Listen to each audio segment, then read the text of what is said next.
Hello, Taproom Coach, and today we're going to talk about debt to equity ratio, sometimes called the leverage ratio.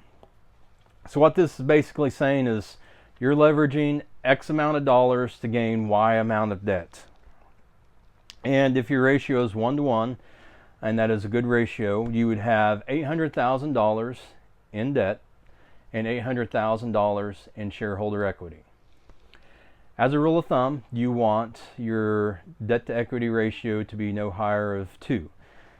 That's a rule of thumb. Manufacturing is going to have higher, a tech company is going to have lower.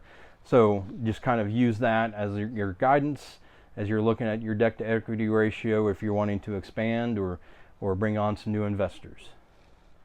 A new brewery is probably going to have a debt to equity ratio of 1.5 to maybe even up to 3.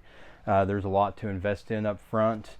A established brewery that's been open for a while and has got everything, all the processes figured out, might have 0.5 to 1.5 of a debt to equity ratio.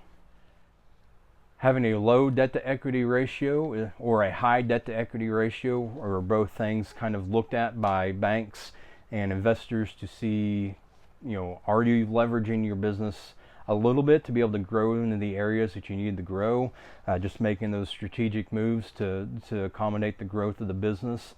With that being said, if you're a startup and you're looking at SBA financing, there is no set limit that I know of by SBA, so they may be able to go a little higher than normal to achieve your goal of opening a brewery.